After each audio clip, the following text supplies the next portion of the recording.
अच्छा, एक क्वेश्चन जो बहुत फ्रीक्वेंटली और बहुत ज़्यादा क्लिनिक में हो रहा होता है, और जब क्लाइंट्स हमें कॉल करते हैं, क्वेश्चंस करते हैं, उस वक्त भी बहुत ये क्वेश्चन पूछा जाता है, इनबॉक्स में भी बहुत ये क्वेश्चन आता है कि which option is better, threads या फिलर्स। अच्छा, अब मेरी इसके बारे में मैं I will like to be very precise and specific. जब हम किसी क्लाइंट की सिलेक्शन करते हैं, आप एस्थेटिक क्लिनिक में आते हैं, तो हमें बहुत सारे फैक्टर्स देखने होते हैं for choosing the client, either for a filler और either for the thread. Thread भी बहुत सारी तरह के होते हैं। थ्रेड का ये काम होता है कि जैसे फ़र्ज़ करें, अगर यहाँ पे मुझे एक नेज़ोलेबियल एरिया में हमें यहाँ पे कुछ कोलेजन की ज़रूरत है, और मेरे पास दो ऑप्शंस हैं कि मैं थ्रेड भी डाल सकती हूँ और मैं फिलर भी डाल सकती हूँ।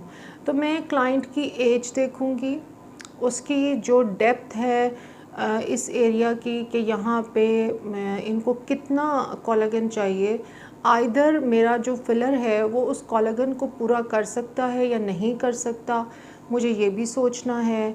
क्योंकि फिलर अमूमन 1 ml होता है, और अगर कुछ लोगों की ये वाली पिट्स जो लंबी वाली ये वाला फोल्ड होता है, ये इतना डीप होता है कि वो 1 ml फिलर से पूरा नहीं होता।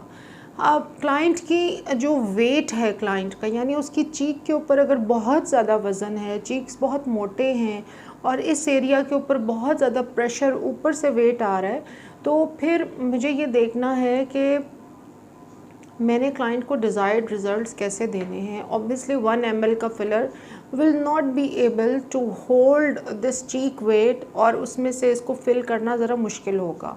तो आइदर मैं इस एरिया को स्ट्रेच करूं, चीक्स को पीछे को थोड़ा स्ट्रेच करूं, इनको लिफ्ट दूं, और साथ में इस एरिया को फिल करूं किसी थ्रेड से या फिलर से। ठीक है। नंबर 2, हमें क्लाइंट का बजट देखना है, उसकी एज देखनी है, उसका वेट देखना है, उसकी मेंटेनेंस किस चीज़ की वो ज़्यादा अच्छी कर सकती है।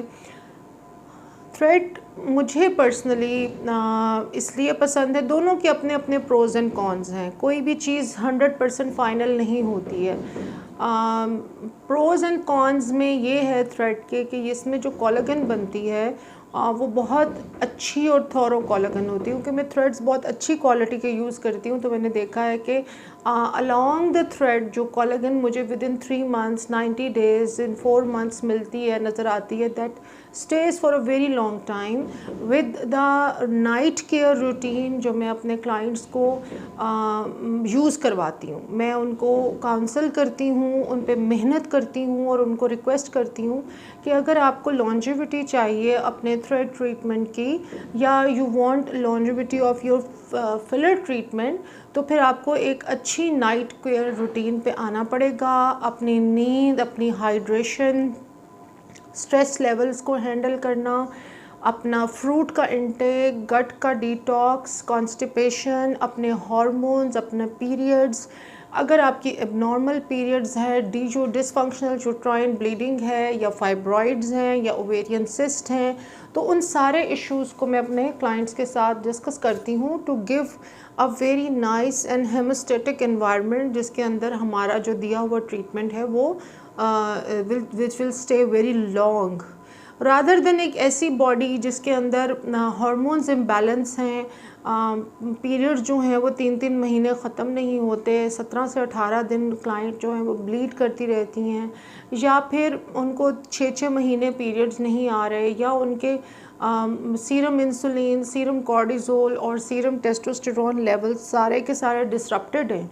तो ऐसे एनवायरनमेंट में आप मुझे ख़ुद बताइए, या उनका पॉलीसिस्टिक ओवेरियन सिंड्रोम जो है वो फुल ब्लोन है, तो ऐसे एनवायरनमेंट में वैसे ही क्लाइंट का वेट इतना फ्लक्चुएट हो रहा होता है, उसके हार्मोन्स इतने अपसाइड होते हैं, स्किन के ऊपर इतने बुरे इफ़ेक्ट होते हैं कि कोई भी ट्रीटमेंट ऐसे क्लाइंट्स के ऊपर लॉन्ग लास्टिंग नहीं होता और उसका वो रिज़ल्ट नहीं मिलता। So because I am a gynaecologist and I can't help these particular areas के, जिन एरियाज़ पे मेरी तवज्जो होनी चाहिए, तो चाहते हुए या ना चाहते हुए भी I end up asking the questions about menstruation, about their hormones, about their polycystic, about their cycle, about the last ultrasound she got done, or either I need to get an ultrasound done in my own clinic. उनके लिए मेरे पास TVS भी है, मेरे पास 4D Doppler भी है, मेरे पास 3D grey scale भी है।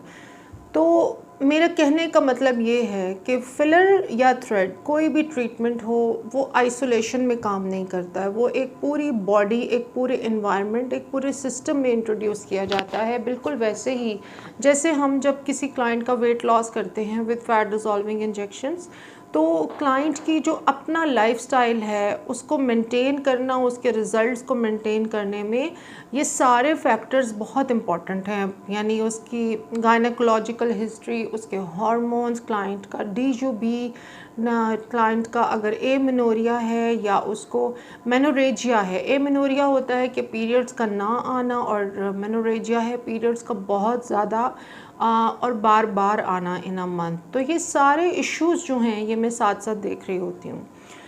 अच्छा, अब फिलर जो है वो बुनियादी तौर पे उसका ब्रांड भी बड़ा इंपॉर्टेंट है, उसकी क्वालिटी कैसी है। अगर फिलर बहुत हाई एंड क्वालिटी का है तो obviously it will stay longer.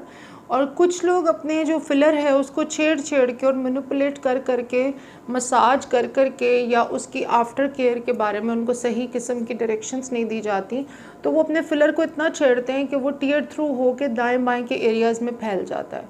ये मैंने अक्सर देखा है। जब भी आप फिलर लें, फिलर बुनियादी तौर पे हाइलुरोनिक एसिड ही होता है। जो अच्छे ब्रांड्स हैं दे गिव हाइलुरोनिक एसिड की परसेंटेज बहुत अच्छी होती है फिलर में, जिसकी वजह से वो आपकी स्किन की डीप हाइड्रेशन और मॉइस्चराइजेशन कर रहा होता है। स्किन के जो हैं हाइलुरोनिक एसिड के ऊपर जो अच्छे इफ़ेक्ट्स हैं वो आप गूगल करके पढ़ सकते हैं, हर कोई उनसे वाकिफ़ है, ये कोई अननोन चीज़ नहीं है। हाइलुरोनिक एसिड हमारी स्किन की और कोलेजन फॉर्मेशन जो एलिमेंट्स हैं उसका एक बुनियादी एलिमेंट है। आ जाएं।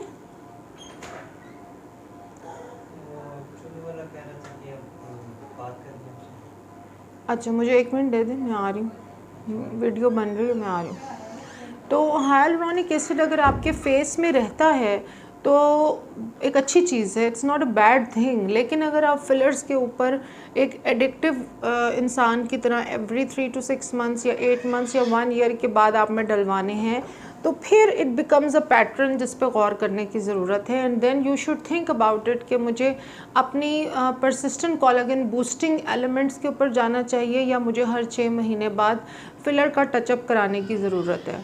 तो आपकी ये जो क्वेश्चन है फ़ोन के ऊपर, इसका जवाब देना बहुत मुश्किल होता है कि are you a candidate for filler और you are a candidate for threads. और अगर एक 30s में एक क्लाइंट आई है, उनकी बहुत अच्छी टोन्ड अप सी स्किन है, she is taking care, night routine अच्छी है, हाइड्रेशन अच्छी है, वेट अच्छा है, स्किन एंड फेस टोन और टाइट है, and she just needs a little bit of lip filler और थोड़ा सा यहाँ पे, तो I would definitely go for a lip filler for her. लेकिन अगर एक लेट 40s में खातून आई हैं और उनका बहुत सैगिंग हो रही है और साथ ही उनकी ड्रूपी यहाँ से एरियाज़ हैं, ये जगह भी लटक रही है, and she wants something good जिससे उनका फेस फर्म और टोन लगे, तो फिर डेफिनेटली उसमें फिलर विद थ्रेड्स यूज़ होगा। आप किसी जगह पे फिलर देंगे, जैसे अंडर आई पे आप फिलर दे सकते हैं, बाकी आप थ्रेड्स के ज़रिए से लिफ्ट करेंगे, कॉन्टोर करेंगे और उसको शेप करेंगे। फिलर्स और थ्रेड्स के बारे में मैं मज़ीद अगली वीडियो में बात करूँगी। अभी कुछ क्लाइंट्स की अपॉइंटमेंट है जो मेरा वेट कर रहे हैं दूसरे रूम में, और कुछ और मसाइल हैं बाहर जिसके लिए I have to leave this particular video at this point. लेकिन मैं मेक श्योर करती हूँ कि मैं रोज़ कोई ना कोई ऐसे पॉइंट्स टच कर रही हूँ जो क्लाइंट्स मेरे पास लेके आते हैं। एंड मुझे ऐसा लगता है कि जब आप एस्थेटिक क्लिनिक में जाएं तो मेरी वीडियोस आपके लिए किसी ना किसी तरीके से हेल्पफुल हों, और कोई ना कोई नॉलेज जो है वो मैं अपने व्यूअर्स के साथ शेयर कर रही हूँ। तो फिर मैं नेक्स्ट वीडियो में आपसे भी थोड़ी देर में बात करती हूँ।